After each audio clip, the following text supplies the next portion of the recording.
Okay, so we have a pretty full house, so we should get started. Good morning, everyone. Good morning. Thank you. It's my great pleasure to introduce T. Ryan Byerly, who is at the University of Sheffield in the UK, and he'll be speaking this morning on transparency, intellectual honesty at its best.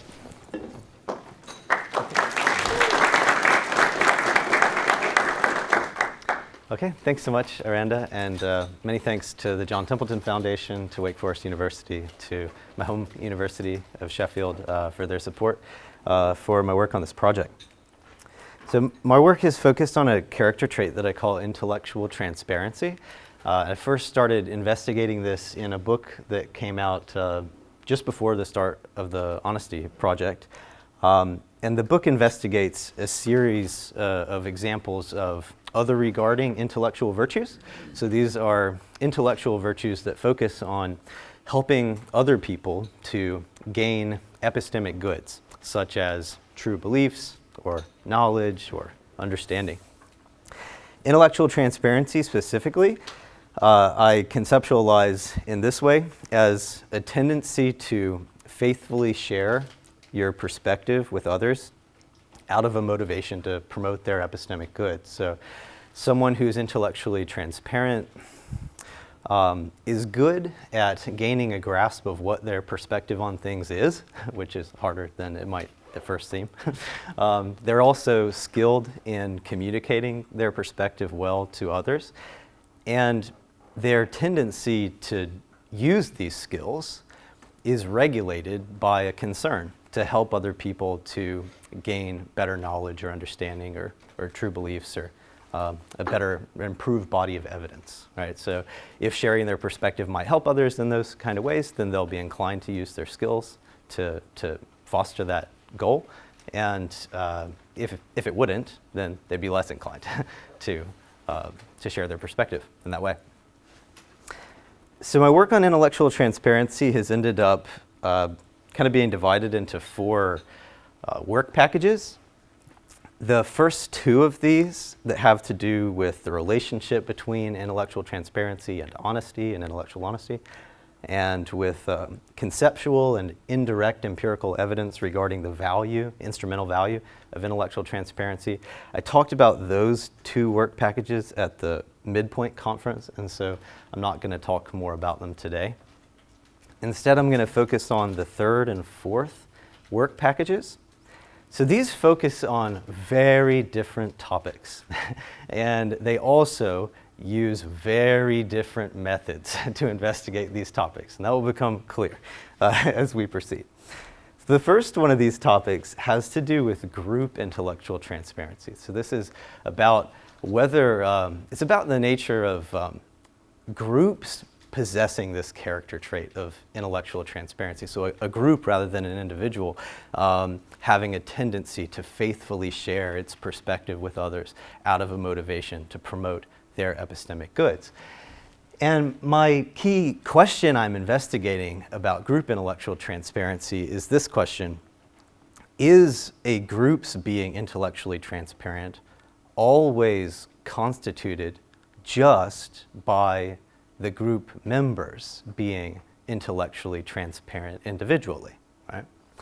And I defend a negative answer to that question. I argue, no, it's not the case. Sometimes there's more that goes into a group being intellectually transparent than just its members being intellectually transparent individually. So there's some background to this, but I think in the interest of time, I'm going to skip over it. Just go to the main argument. And this is a fairly simple, I hope, main argument.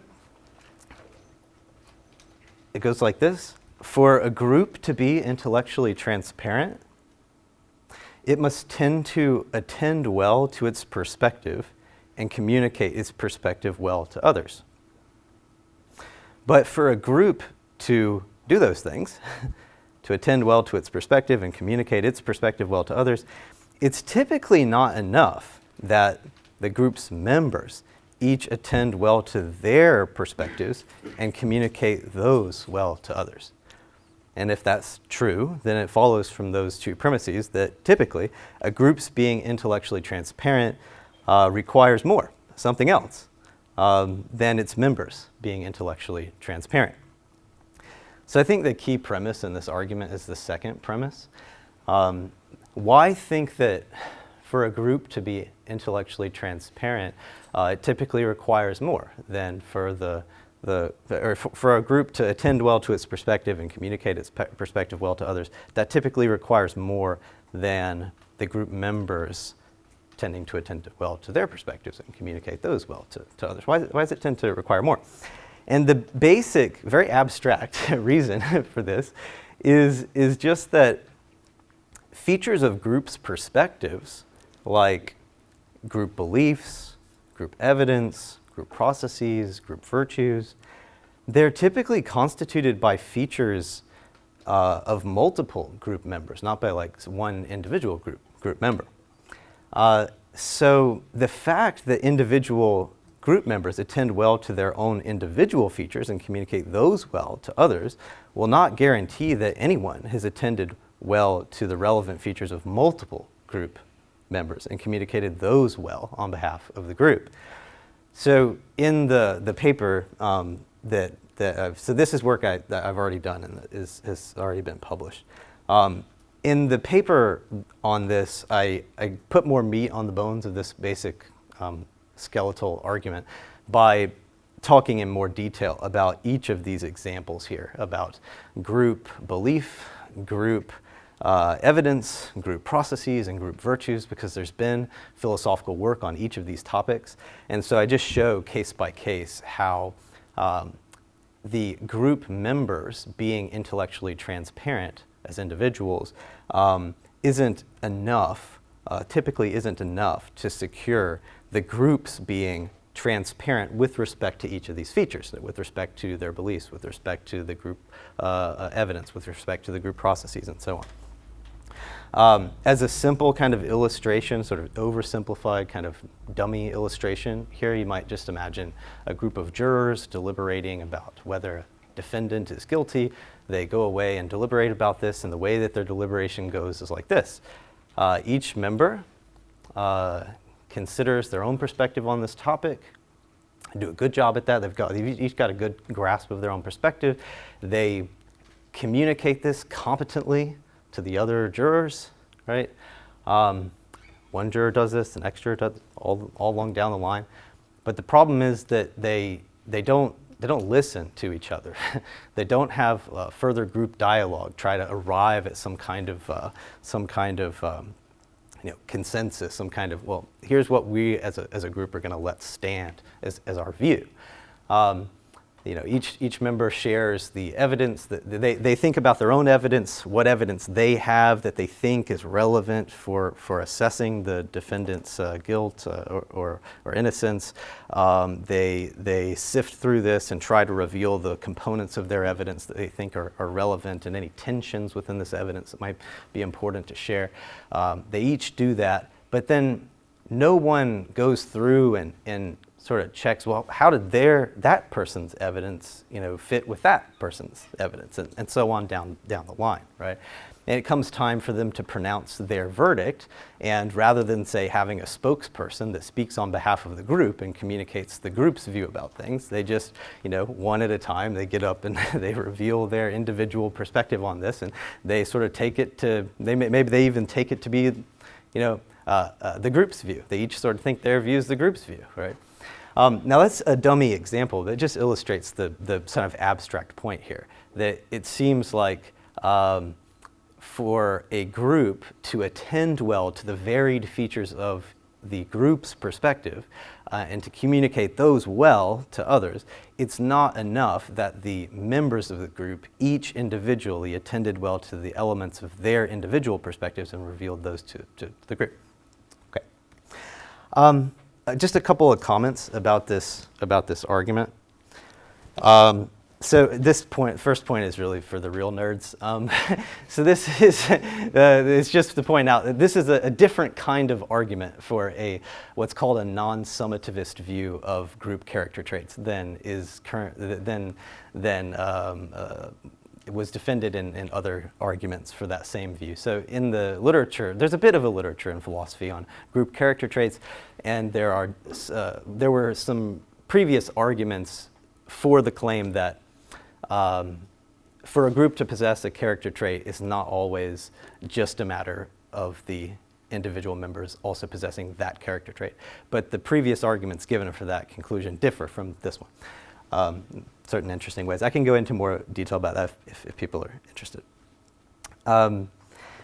Second sort of comment here, an implication, it seems like this argument implies that if groups want to exhibit intellectual transparency, then they may need to take care that procedures are put into place so that someone attends well to the relevant features of multiple group members and communicates these well on behalf of the group. You need to sort of, if the question is, all right, the intellectual transparency of the individual members, well, it wasn't enough by itself. What else needs to happen? It seems like the direction the argument pushes is this is the sort of extra thing that needs to happen. There needs to be some kind of procedure where someone or some ones on behalf of the group are doing the kind of work of paying attention to what everyone's views were and sifting through the evidence and how it sort of stacks up, and then communicating well on behalf of the group.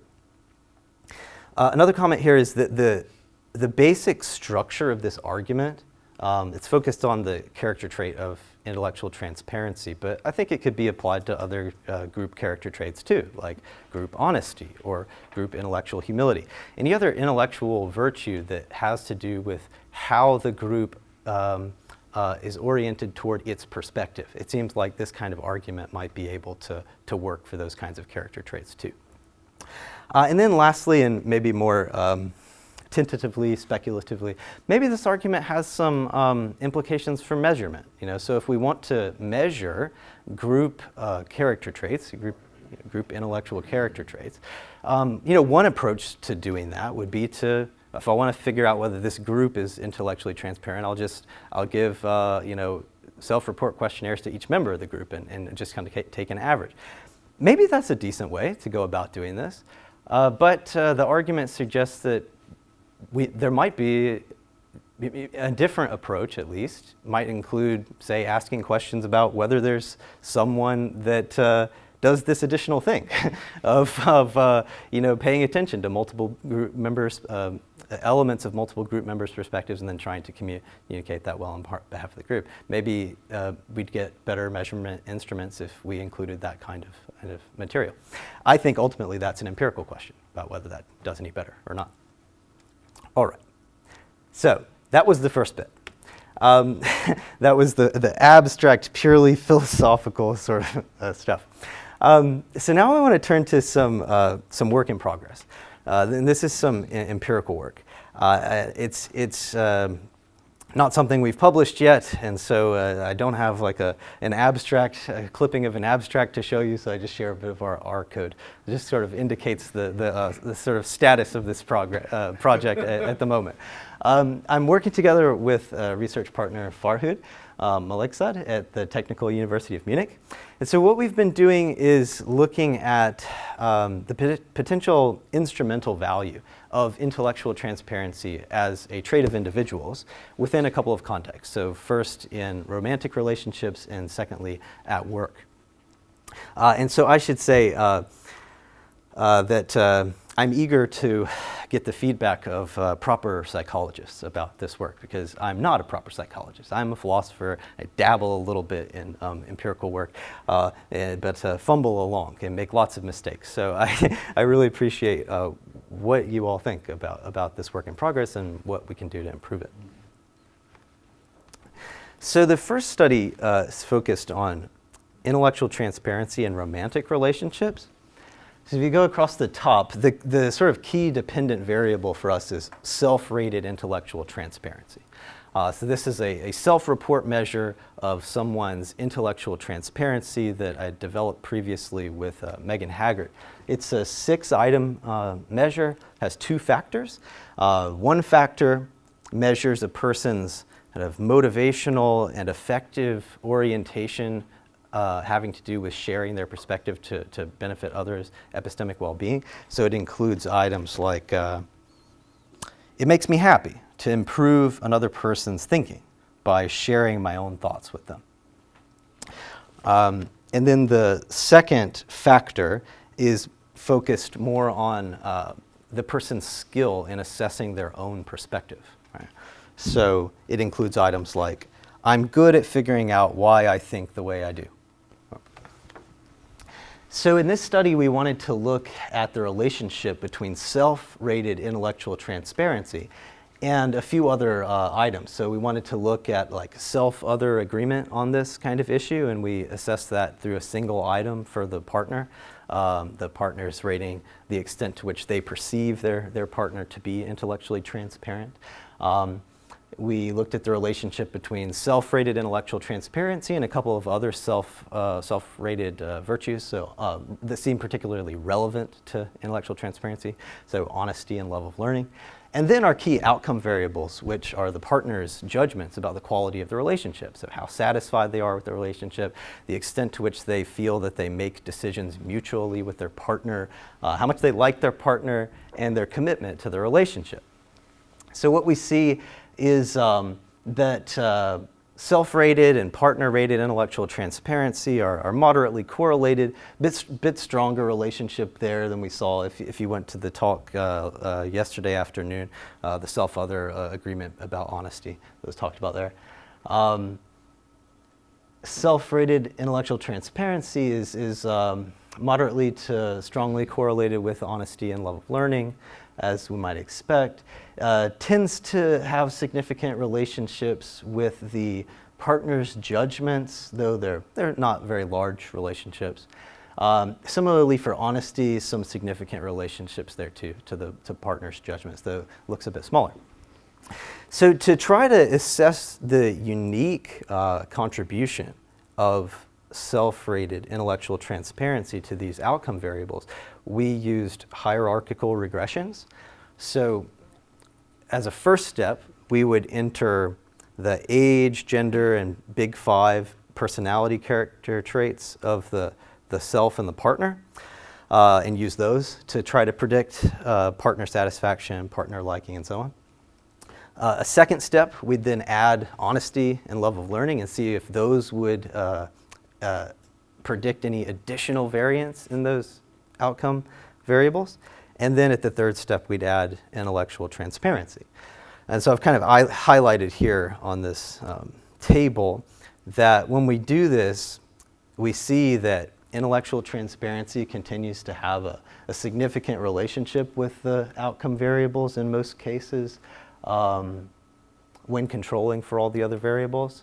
And that it predicts that the step in the hierarchical regression, it's predicting somewhere between 2-4% additional variance in these outcomes.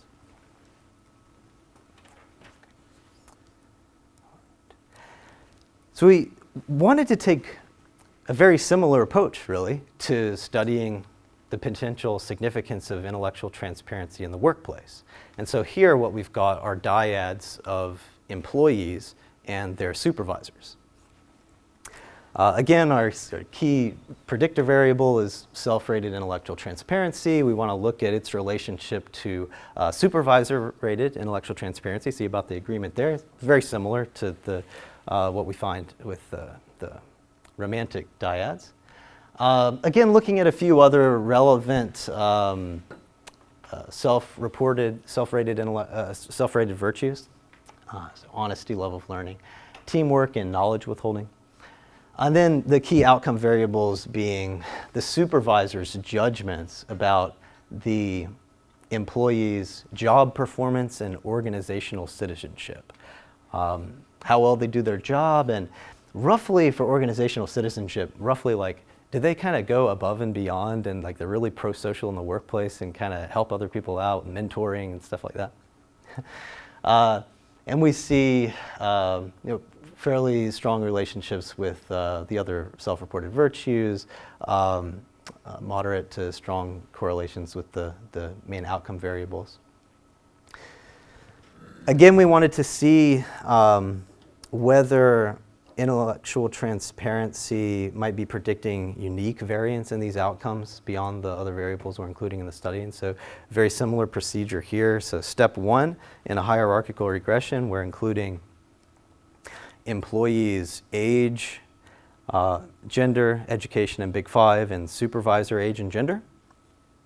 And then at step 2, adding honesty and level of learning, and at step 3, adding intellectual transparency. Again, we see for both job performance and organizational citizenship that intellectual transparency continues to have a significant relationship to the dependent variables here when controlling for all the other variables, and that it predicts some unique variance, some more variance for job performance than for organizational citizenship. Unlike in the romantic relationships case, honesty here had a stronger relationship, sort of better predictive power in this case for these outcomes. I think that's it. Stop there.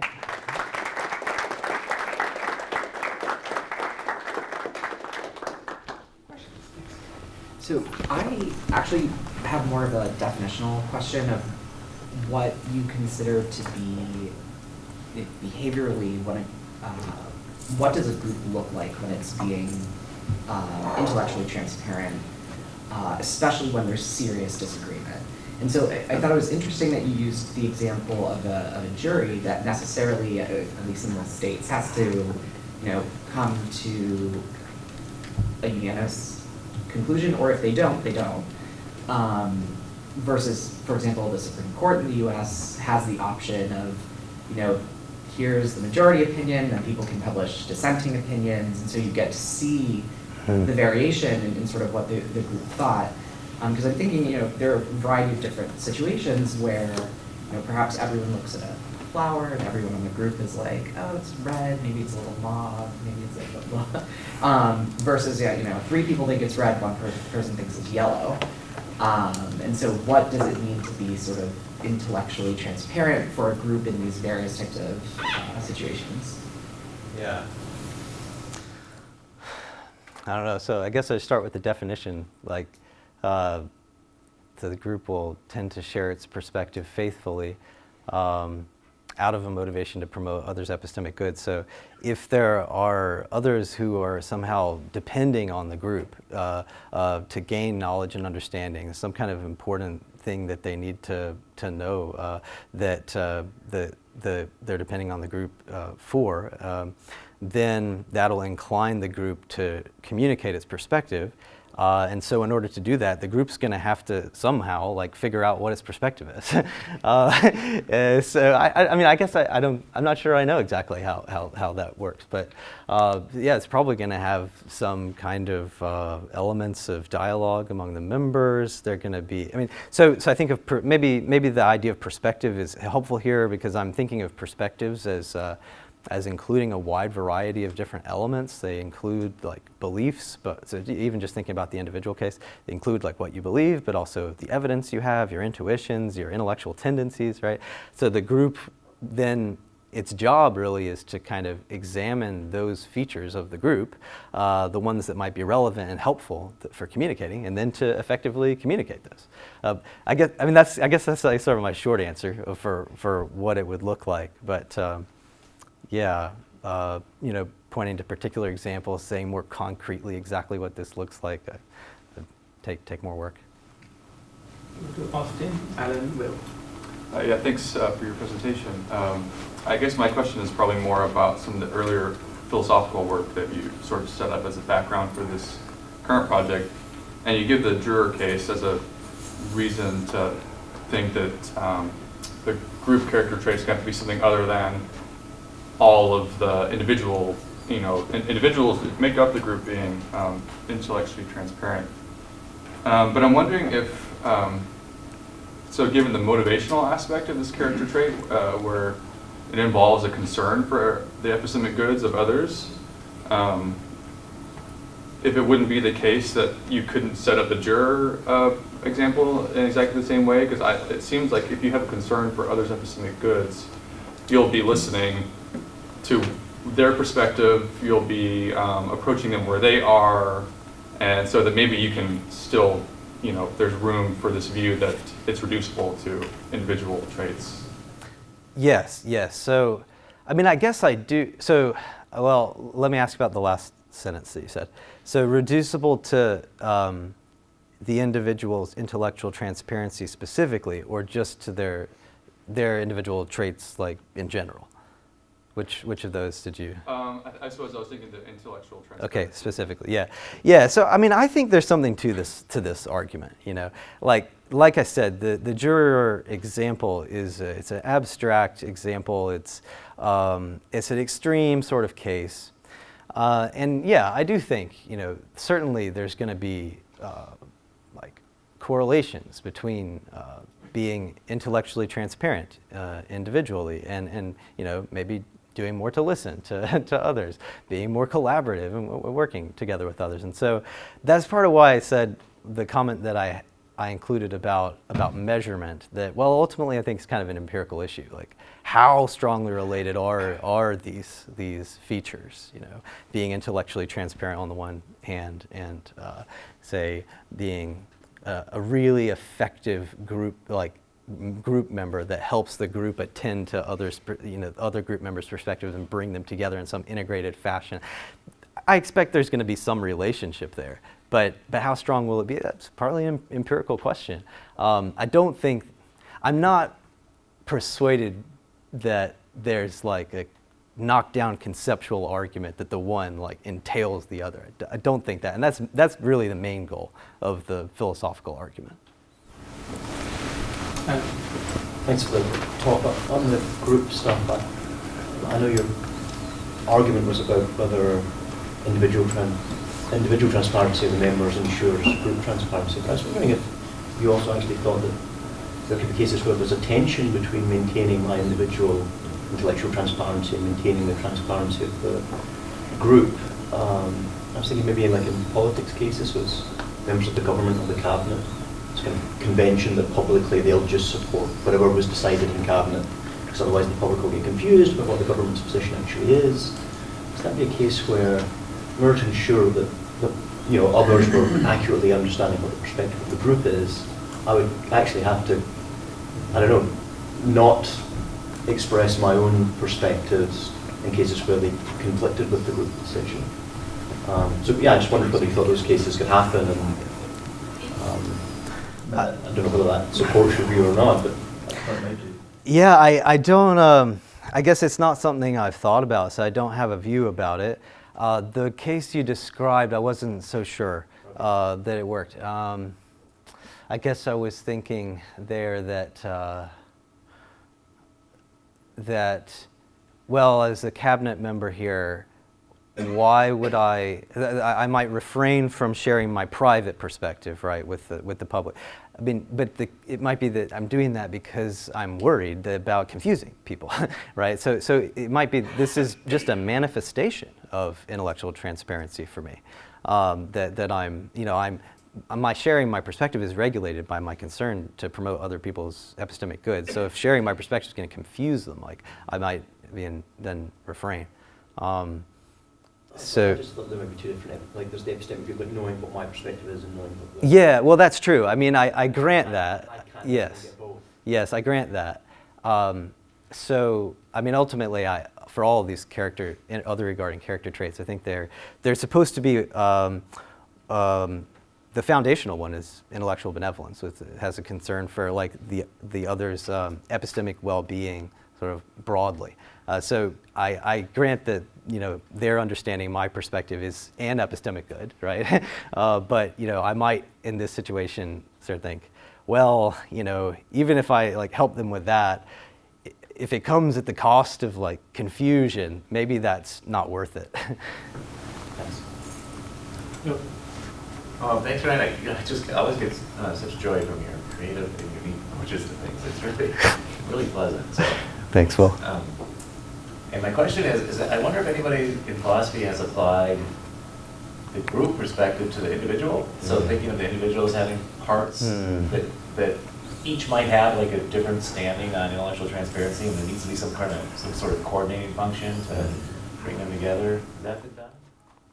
So I got confused actually toward the end of your question. At first I thought you were asking I thought you were asking, have some philosophers thought that individual people have like different parts that might have different. Is that the question? Yes. Is if that's the question, I think the answer is yes, right? Like, it doesn't Plato think something like that? I mean, so you get philosophers that talk about like people having different parts of the soul that might have different characteristic functions and so on. Yeah, I mean, I don't know that that's like a what? I think that maybe was not my question. Oh, that wasn't. Oh, okay, Sorry, okay. So my question was, has anybody treated the individual as being like a group in the sense that they have multiple copies of the same feature? So for example, multiple levels of intellectual transparency that need to be coordinated in some way to represent the individual's overall level of intellectual transparency, for example. So like basically thinking of an individual as being just a group and needing that same kind of logic of a physician. And those different parts could be different parts of the group. I mean, but they're not identical to each other, but they're the same function, the same feature. And so they could be different times, they could be different, history, like circuits of neurons that have been developed in certain historical periods of their life, things like that. Yeah. I mean, I actually think it is fairly similar to the way I was understanding your question at first, but maybe I can give a better answer. I don't think I know this material very well, but what comes to mind for me is what philosophers say about practical identities. So like there's me at work, and there's me as dad, and there's me at, right. This sounds very much like stuff psychologists might have an interest in. And yeah, some philosophers will say like there's domain-specific character traits, right? And maybe these somehow together, there's a question about the relationship between these various domain-specific character traits and some global character trait. Right? Yeah, thanks for the talk. I really enjoyed it. Just had a question about sort of the symmetry or similarity between when we think of intellectual virtues for the individual, we tend to think, some sort of virtuous motivation is required or something like that. But then at the group level, I see lots of people say things similar to what you said, which is, as long as the group has sort of the right structure in place or the right institutional rules or something, that'll sort of ensure that the group virtue comes about, insofar as the individuals are following the rules. But my sense is that that's sort of contrary to what we think in the individual case. Sometimes virtue ethicists will say things like, virtue can't be attained by a sort of clever adolescent who's just got the right rules, following them all the time. That's sort of not sufficient. So just sort of wondering what you make of this similarity, if it's there, or if so, what do you make of it? Yeah, I guess in this work, I was thinking, I probably didn't communicate this very clearly. I didn't make it part of the stated argument, for instance. But I was thinking that for the group to be intellectually transparent, they would have to satisfy the motivational constraints. So they not only have skills of figuring out what the perspective is, and they're good at revealing that, but they also they do this out of a concern to promote others' epistemic goods, just like in the individual case. Maybe I'm being very naive about that, but that's just kind of how I was approaching it. I mean, I think I'm happy to be a pluralist about these kinds of things, and to say, well, there's different ways you could think about the nature of intellectual transparency. You could conceptualize this in a reliabilist sort of way that doesn't require motivational components. And so I was just sort of starting with this sort of more responsibilist or personalist kind of conception of intellectual transparency, and just kind of seeing where it led. Yeah, thank you. I just had also a question about the background philosophy at play. So my understanding I guess a large confusion that I've had with some of the literature in group ontology and group epistemology is exactly around this summativism, non-summativism debate, because it seems just kind of obvious to me that when people form a group, there are going to be external norms that govern the nature and the structure of the group, including governing which norms become internal norms, become the norms that govern the procedures within the group. And it seems like all all of these various factors that lead up to the creation of the group, and then once you see the actual structure of the group, you see that there could be groups that are purely summativist. But then it seems like the majority of groups just in practice end up not being that way. But it doesn't seem like it's part of kind of like the nature of group on top of a group, like ontologically speaking, to say that that non-summativism is true, for instance. And so I was just wondering if you could shed light on that. I don't know if I asked the question.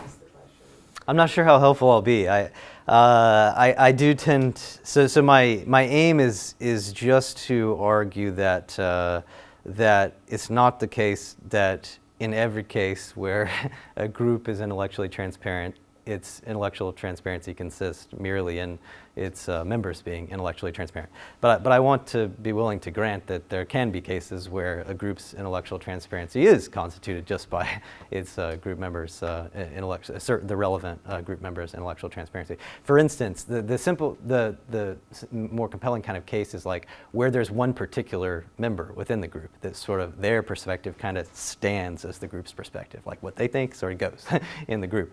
There it looks like you've got a straightforward, kind of reduction. So yeah, I guess I don't know how helpful that is. I'm just trying to say like I don't think we've got. I'm not trying to argue for like a non-summativist view across the board for like any for any and every group or any and every case of a group character trait. Just that yeah, sometimes we've got a non-summativist sort of configuration. Maybe I'm not helping very much. I guess then the follow-up would be something like, so then is that really what the summativists think? Is that in all cases, for all groups, it merely is just like the character trait of the group is just reducible to each member having that same character trait. It just doesn't seem plausible. So then I guess my objection would be more on to that kind of view, because it just seems like whenever we form a group, we have a purpose, we have norms that restrict our behavior in everyday life that are then going to come into play in the creation of the group. Like we have all of these factors that are playing a role in how the group is going to proceed and what it's going to look like and what its practices are going to be like. So then it just seems really clear that summativism across the board can't be true, just as non-summativism across the board can't be true. I guess I am just sympathetic with that view. So yeah, I do think that's how I understand the view of summativism, and I agree, it's false. Thanks, Ryan. It's great. I wonder if the juror case is a sort of nice illustration. I wonder if you thought about other kinds of scenarios where the group isn't constituted by some external sort of convention or promulgation, but like we're just thinking of people who have these beliefs count as part of this group. Like I'm thinking, especially I work in epistemology, you do too. Religious epistemology is interesting. Epistemology is agreement over religious matters. It's one of these where you get like groups who count as part of a religious group precisely because they hold certain religious beliefs. If we ask about how intellectual transparency might enter into that, I can imagine that in lots of religious traditions, if individuals in those groups began to become more transparent about things like which beliefs are sort of essential to being counted as part of this religion, and which are like, I don't know, non-essential but pretty common, or about which there's then intra-religious disagreement over those especially, and things like that, that like intellectual transparency might lead you to become not part of the group, because you might change your beliefs. And so I'm wondering if you've thought about that, or how those interact in these kind of special, more differently constituted sorts of groups. Yeah, good question. I have thought about how these ideas might apply to some other groups. I guess the main other kind of group I've been thinking about is like research teams. like groups of scientists working together, for instance, and how they might exhibit intellectual transparency or not in their work. I mean, so I should have said this, by the way. I mean, part of the interest in the question about the group intellectual transparency comes from a kind, to borrow Jamie's term from yesterday, a bit of zeitgeist around like this transparency and its absence that maybe is in the air. So the kinds of groups that I tend to focus on in my work are ones where they're really doing something together, cooperating together. They've got some kind of aims and collaboration going on, because I think it's that kind of group that is likely to have like shared motivations, or to be able to attain a character trait like this. Whereas people who have people who have 4 fingers on their left hand, like that's a group of some kind, but they're not coordinating together. And I'm not. If they're going to have, if there's some sense that group has a group level character trait, it's more likely it might be like a summativist kind of case. So those are kind of groups. I mean, I could say more about I think a religion's an interesting case. I'm very interested in group character traits in the religion case. I've done some work on that, but haven't looked particularly at group intellectual transparency. My partner is looking at group intellectual humility in religious groups. You have a question? Cool. Thanks very much. So I was just wondering about the title that was on the slide, Transparency, Intellectual Honesty at its Best, and kind of where you stand on whether whether transparency is necessary for intellectual honesty, or if you kind of side, or if the title is a kind of clue that you think it's kind of going above and beyond. So obviously Christian and Sung Woo kind of focus on the right, on sort of not deceiving people. Is this going above and beyond, or do you think there's some cases where, for individuals but also for groups, that it's necessary to be transparent in order to be honest? Yeah, good question. So this is, to the extent that I've addressed this question, it was in my first work package, so on the relationship between intellectual transparency and honesty and intellectual honesty. So my approach there was just I was looking at Christian's view of honesty, and then Nate King's work on intellectual honesty, which is heavily inspired by like Christian's views of honesty, and just trying to assess some potential differences between intellectual transparency as I've defined it and the way they're thinking about honesty and intellectual honesty. I do think there are some potential differences. I call them potential in part because it's not. There's some vagueness about whether they are genuine differences or not. But I think that the project of examining that topic helps to identify ways in which we can try to be clear about what we think honesty requires or not. So just to give a couple of examples of potential differences, so the intellectually transparent person, they're not just, say, merely motivated to, avoid, to show adequate respect to others' right not to be deceived, for instance, but they've got this sort of broader motivation to promote others' epistemic goods. Even in a case, say, where it wouldn't be like, my failure to share some information with you wouldn't violate your right not to be deceived. I might, if I'm intellectually transparent, have motivation to share that information. So it was one example. I give 4 examples of potential differences in the paper. So we have time, so thank you so much, Ryan. Thanks.